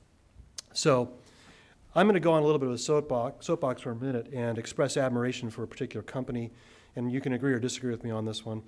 But I have for years imagined myself working with a seemingly unlimited budget to spend on providing cool, engaging things such as refrigerators in the office full of food for staff to take when they like, and of course, beverages for the evening. Masseuses walking down the halls offering massages. Dogs at work every day and bicycles to ride down the hallway. And unlimited funds to build an army of programmers and analysts to build the greatest HR analytics and HR connectivity tools. And I wanted to be in the most progressive people management industry that accepts getting out of the box on building great cultures, because competition for talent says you have to do that to be competitive. So maybe that's where Google sits, I don't know, or those businesses that are in that space. I look at those organizations and see the things they're doing and think, gosh, we could do those at my company, can't we? Most people don't agree with that in my company. But there are a lot of things that we can do that don't cost a lot of money, but that can have a big impact on employee engagement, right? And building a different culture that makes people want to be here. We talk about PennyMac, by the way, as being a different kind of mortgage company. We do some things differently than other mortgage companies do. We do some things different than were done before the mortgage crisis. We don't do as much as I think we should do, and part of my job is to run around all the time and say, hey, how about this, this, and this? And part of my other job is to have people tell me no and then tell them, yes, we can, and here's why. So think about those kind of cool things you could probably do in your company as well. Let's continue being honest about ourselves and our employment brand. A recent PricewaterhouseCoopers report showed that financial services is at the top of the list of sectors that millennials would not wish to work for solely because of the industry's image. That's where I am. After financial services, defense, and oil and gas. Again, industries are not very attractive. And also, very few in college are excited to go into mortgage banking. Even those who are excited about finance don't think about mortgage banking. They're checking out investment banking and private equity and stuff like that. Last I checked, not too many people are interested in getting into HR either, which is disappointing. So imagine how much fun it is for me to go on campus and try to recruit HR people to go to a financial institution. Not too easy, right? So most of our recruiting comes from others. We steal people from companies like you. So how does PennyMac counter that negative branding?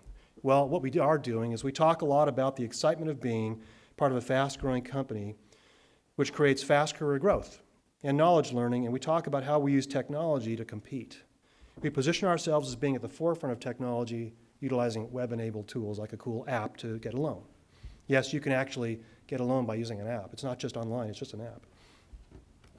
Finally, as was referenced by Professor Vaiman's presentation, we link our company and individual performance to values and desired behaviors.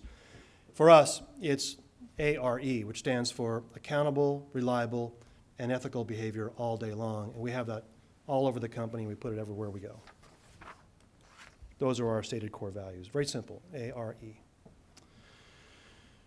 Millennials are refusing to check their identities at the doors of organizations today, and they strongly believe these characteristics bring value to the business outcomes and impact. This kind of a concept is something we're just currently digesting and thinking about at our company. Why is it important?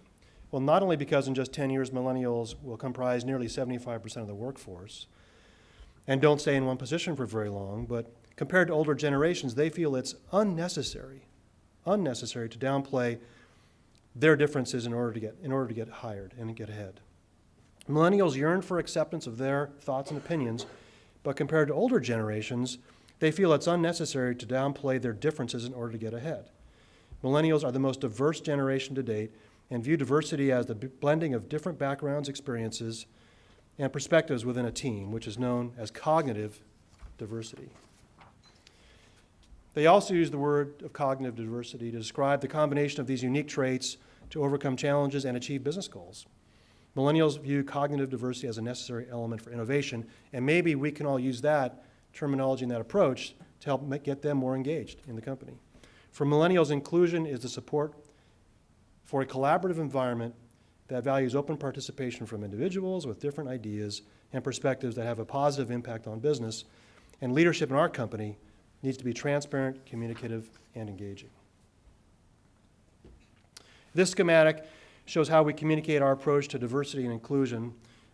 Tamara just put this together over the summer after she joined us. It's a nice leadership approach to get everybody in our company on the same page to understanding what diversity and inclusion is all about and how they can get engaged via diversity and inclusion and be a part of our significant initiatives that we're building on diversity and inclusion now.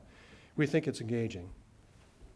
So in our company, we're seeking to engage our millennials with this notable investment we're making to diversity and inclusion. The larger a company is, the more likely they are to invest in that. I hope that you're all investing in that way as well. So let's talk about there we go. Let's talk about some tips for communicating with millennials. We think it's all about building relationships. Millennials are uniquely web-savvy humans. I think we know that. If you make more resources available online to them, you boost your chances of getting your younger workers to perk up and take action by promoting and archiving relevant stuff on your company intranet. And consider phasing out most or all information that's on print. Millennials enjoy online customer experiences that acknowledge them as individuals, so look for ways to personalize and humanize content whenever possible. That's what we're working on doing. Address your audience directly with the word you. Consider technologies that create a one-on-one interactive feeling. According to a joint 2014 study by Yahoo, Tumblr, Razorfish, and Digitas, millennials favor brands that showcase personality and content with an emotional payout. Most are likely to be receptive to social media content that is brief and entertaining. Add a dose of humor and personality. They're visual learners and they love using Instagram, Snapchat, so figure a way to make your content in alignment with that kind of communication process. At PennyMac, we installed TVs in all of our offices, and we're constantly streaming slides, various images that tell the company about our company culture, company performance, current events, and also cool stuff about people, babies, vacations they took. It's basically a newsletter. It's customized in every office to have some national stuff, company-wide stuff that is, and also some stuff that's unique to the office. So seek to adapt to your changing environment, right? Just like an athlete would have to, things change so rapidly. Somebody mentioned Gen Z a little earlier. I think this girl is just so cute. We had to put her picture up here. So after all the things we talked about relating to millennials, get ready for your next generation, Generation Z. They're not far behind. But fortunately, I think there's some good news. We can just leave this to the millennials to manage. So think about one thing you can do today to engage, develop, and retain your millennials. What's one action you can take after leaving this session today to engage? I think in our workout groups, you'll come up with a lot of great ideas. So if you have any questions, just press #Shauer thoughts, and you'll get nothing, but you can try. So I don't have any accounts. Are there any questions I can answer for the group? I went over by, I think, about 2 minutes. Questions, thoughts, complaints? Just back to your engagement committee that you had, who was on the committee? Would you please? So the culture committee we have, so The one, it was like the follow-up to your survey. yeah, so in our structure, we have 10 people who have chief titles, including our CEO, and then there are 8 other chiefs there. All those chiefs are on that committee except for the CEO. He gets to sit back and listen to all the proposals and put some input into all of them. So we've also got about 4 managing directors, which is our next level. Our job title structure is like an investment bank rather than a typical corporate structure. So we have managing directors. Actually, we call this is big, senior managing directors, then we supervise EVPs, senior vice presidents, and first vice presidents, and so forth. So we have some of the managing directors who happen to be subject matter experts or have a very large influence by managing a large group of people. And then we have certain subject matter experts from HR who participate in each committee, such as a couple of our comp experts are on the comp team, or the comp working group and such. Yeah, so it's very high level. Yeah. Nick, you mentioned that part of your challenge is that you're in the financial services industry. It's hard to attract and retain people in that industry. But I'm also wondering, you're pretty high growth. You almost doubled your workforce every year since your existence. And how many of your problems are related to the high growth environment? So I would say we have a lot of very sophisticated people in our business who worked in much larger companies. So they're used to seeing a very sophisticated offering to employees, and they're used to engaging at a very high level with very sophisticated offerings. We couldn't afford that stuff in the beginning. So, whereas it's possible the industry wasn't even attractive maybe 10, 20 years ago. If it wasn't, it was countered by a huge investment to engage potential employees and existing employees. But when you're a startup, which this company was we're not quite 9 years old yet. So when you're a startup for the first 2 or 3 of those years, then maybe you're classified as emerging growth. We didn't have the resources to implement a lot of the things that now we're just starting to implement. So we had a lot of misses and we had a lot of experiences that I would think were a result of not having enough resource allocation to address the concerns, the situation we had. So we were fortunate, we worked hard to grow the company, but we didn't have all the resources in place to do it the most effective way we could. But that is changing now. I'm getting the, hey, get off the stage look here. So I'm going to go to the last slide. I got the 45-minute slide a couple minutes ago. So let me just make sure that you understand. I think we're going to have a short break now for maybe 15 or so minutes. You explain that? Okay. And these are different table groups that you can choose to go sit at. And I think Vlad's going to come up and introduce the faculty. Is that right? Okay, so thank you very much.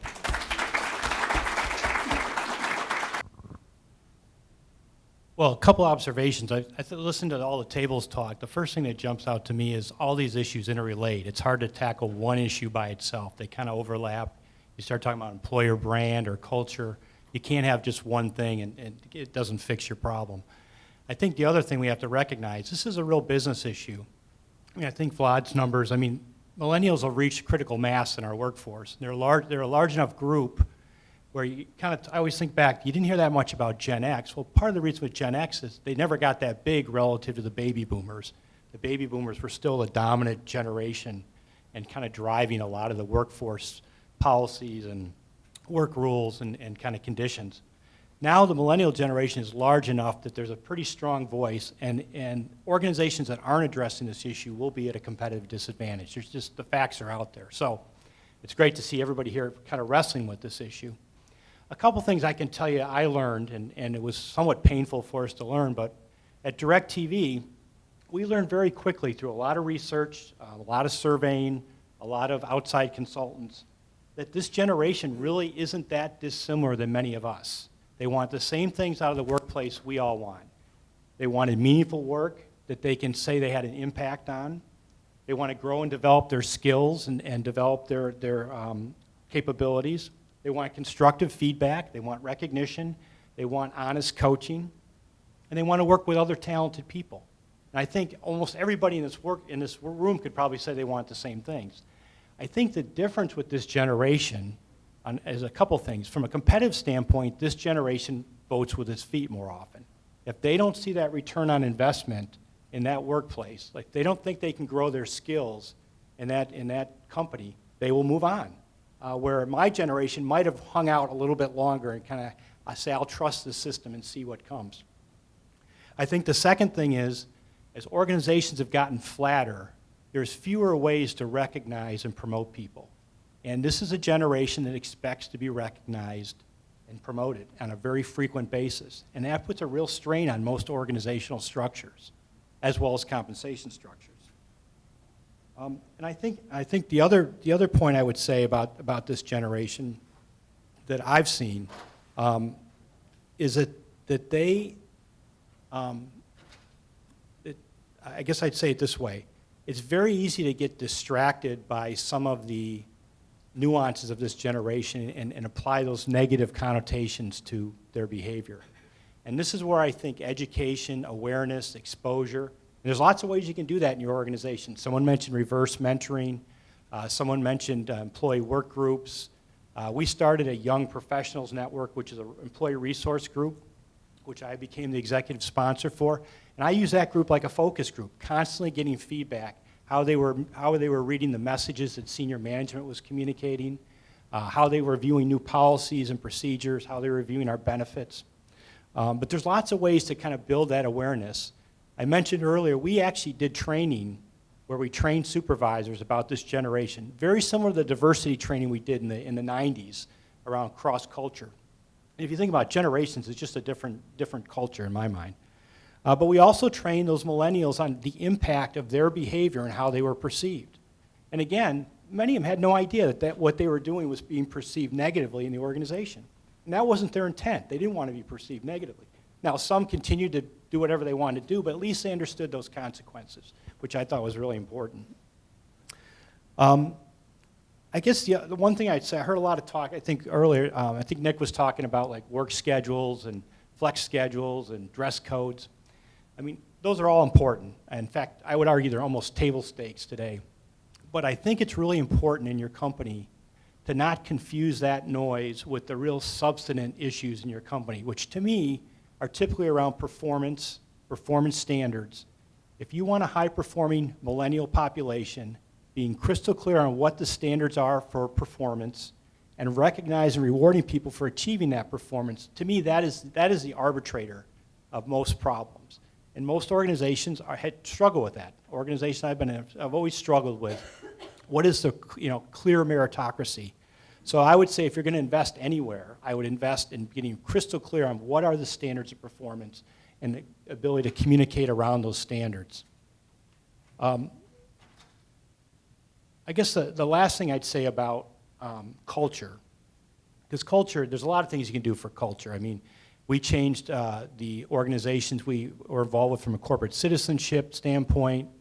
We invested in social collaboration software. But fundamentally, I think at least from an HR practitioner standpoint, the best way to impact culture is through your human capital systems. Because those tell the organization what's important to that company or that organization. And I'd say this generation is putting stress on a couple areas on most traditional company human capital systems. One is they won't work for poor supervisors. And we know we all have a lot of poor supervisors in any organization. Well, this generation will not put up with that. I've learned that over and over. And you ask, why should they have to? Why should anybody have to work for a poor supervisor?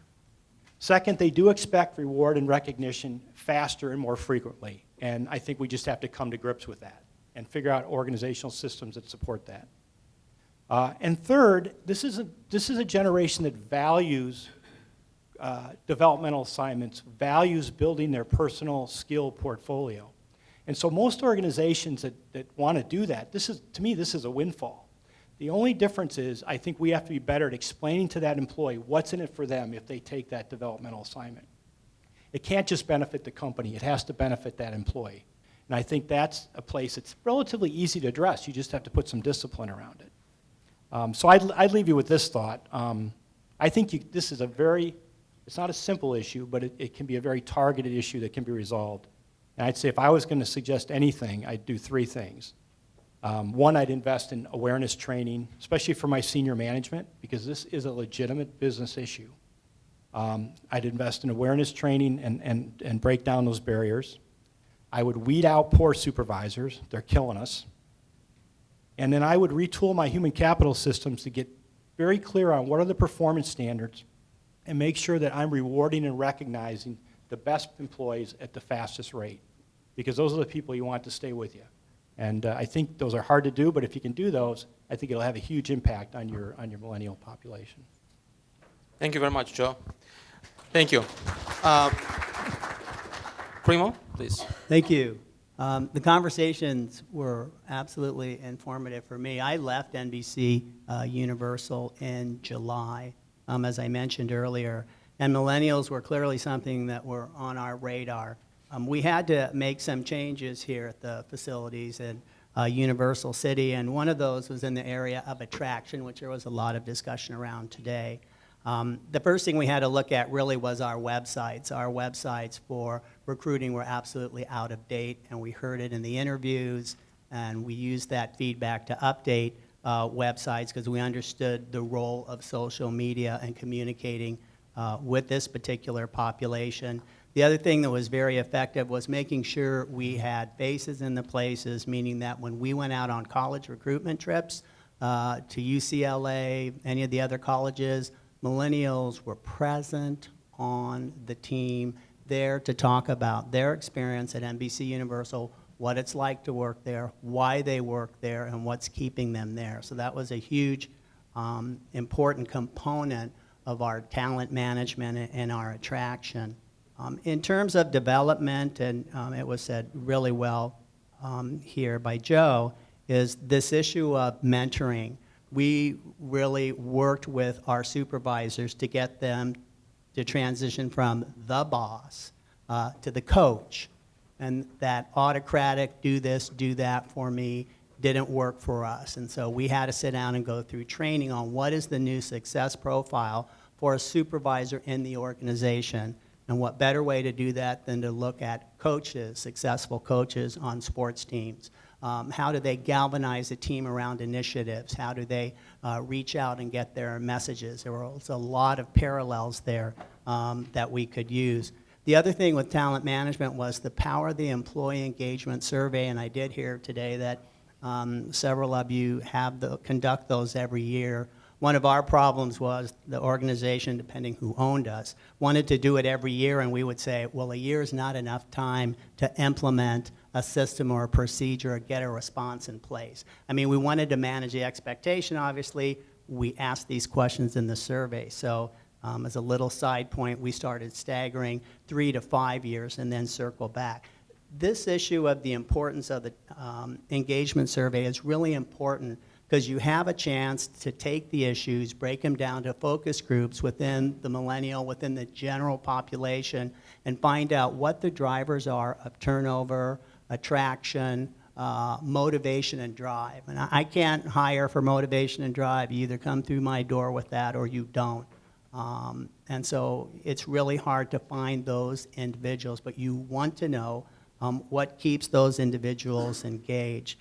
On the work-life front, and I was over at the table there with work lifestyles, we use the word integrate, no more balancing. We're integrating work and we're integrating life. And at our table, and I think Kim talked a little bit about it, they have pet day where people, maybe on Friday, it's not every Friday, but can bring animals in, and maybe the employees say to the supervisors, gosh, you know, is your dog Chloe or whatever going to be in this Friday?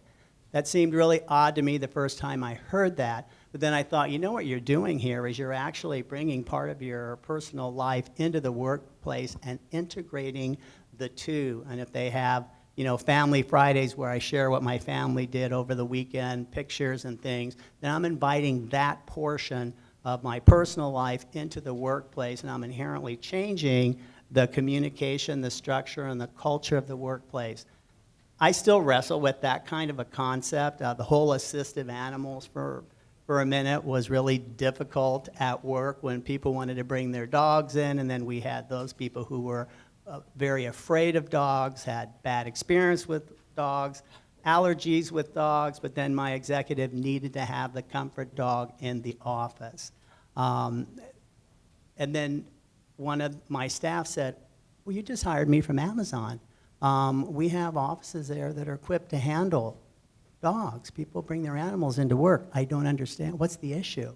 So obviously we had to sit down, and this ended up being a long conversation about changing the culture, getting back to this issue of work and life, life being into work and work being into life. So recognition was talked about also. We looked at General Electric since they owned us for 8 years, and they were the ones that did the Harvard, 9 block, the whole 10% turnover that Jack Welch wanted during the 80s. And recently they threw out all of their performance management tools for the most part, no more annual reviews. And so we sat down and took a look at that, and it was very interesting because it aligned with the millennials. We want continual conversation. I just don't want you to bring me in at the end of the year. You haven't coached me all year and say, gosh, Primo, you're doing really terrible. Oh, why didn't I hear that during the year? Well, why weren't you helping me to improve in those areas that I need to, or at least minimize my strengths and minimize my weaknesses and develop my strengths? And then finally, Joe talked about the young professional group, which I think is really important. That was a recent addition at NBC Universal. We have what we call affinity groups. So we had Black professional group, Hispanic, LGBTQ, veterans, disability, and someone, and it was a millennial in a focus group, said, what about young professionals? We don't hear anything about that in your organization.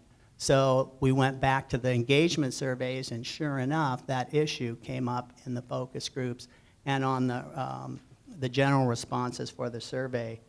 So my final thought is there are a lot of similarities with this generation and other prior generations, but I think the dominant shaping feature, at least in my mind, is the first generation to grow up immersed in digital technology, which really has changed a lot of how we think and act in business, and I think it'll continue to do that. And I was very excited that this group was getting together to sit down and share all of the issues or frustrations and wins that we have when we have a huge generation impacting the workplace like we do now.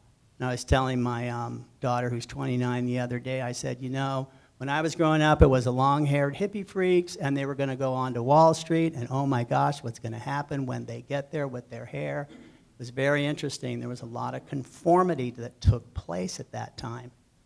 And I think you're going to see some conformity, not all, and all conformity isn't good in my opinion, but you'll see some conformity where it's absolutely critical, but we'll still, you know, move forward through the generation and adapting the workplace to those needs. So that's it for me, and I'll turn it over to Kim. How do you deal with that? I know one part of it is humanity, is trust, is the values that we adhere to, but apart from that, what do you offer? Question, what do you do with the millennials that don't have the skills, that are not? So I believe millennials are very willing to learn. And just watching that video when we came in, I think there's a lot of them out there that have the art degrees, that don't know. They're not going to be accountants. They're not going to be engineers. They're not going to be nurses in healthcare. So we need to be ready in our organizations to also train them. Not all of them will come in. We need to give them that opportunity, just like we were given the opportunity. As a matter of fact, we all have a story, I'm sure we can speak to, of where we ended up in an organization that we knew nothing about. Unless, if you're an engineer or whatever. So we need to, as organizations, embrace also the people. I think Vlad talked about skills, knowledge, and abilities, plus motivation, plus, was it attitude? So I think that's how you create the talent. But we could hire, you hire for the attitude and you train for the skills. That's something we talked about at our table. So if they don't, again, if you're not going to hire the nurses, if it's not for a nursing position, but it's for an administrative role, you need those roles anyway to support your infrastructure. We need to be ready to train our millennials, and we need to give them that opportunity. And that's where that transparency, setting the expectations, that communication comes in. Because if you have that, if you have the culture that allows for that, you will bring in the trained individuals as well as the individuals that you will need to train. And those will be actually more loyal probably, right? So I think we need to embrace both, the technical people as well as the people that we should give them an opportunity. We should give them a chance. There's nothing wrong with dress codes. So the way you deal with it is you do have that dress code, but I think the key thing is going back to what Primo was talking about is help them understand why and the mission and the purpose of, the belly button ring or the nose ring and your front facing, and that's cool. I love it. But, a lot of people out there don't, and you're the face of the company. So, don't be ashamed. It's okay. It's an okay standard. Now, I don't allow belly rings either, by the way. Well, they might have them, but they're not showing them. Yeah. I think we all agree on that. Microphone. We all agree on that, and a lot of it is in the recruiting. I need to know right up front that what this company represents, I think Joe said it earlier, what the expectation is of me, and that includes dress. And then I get that initial indoctrination, if you will, in my acquaintance interview, orientation, policies and procedures, and it's reinforced there. But I like Kim's point. Please tell me why. Why is this important? Why is it not acceptable? And then I can make the decision whether or not I want to work there, which is what most people usually do. So hopefully that helps. I wanted to say the exact same thing. Set the standard. I also think it's totally okay because, speaking of Disney, going back to Bill Guy's question, if you're a frontline employee, no visible tattoos, that's it, or no visible piercings, whatever you have underneath your clothes, that's your personal stuff, but otherwise. All right, so we're right about out of time, and before I ask Dean Apfelthaler to close the event, I would like to thank our keynote speaker, first of all, Nick, please. I would also like to thank our panel. And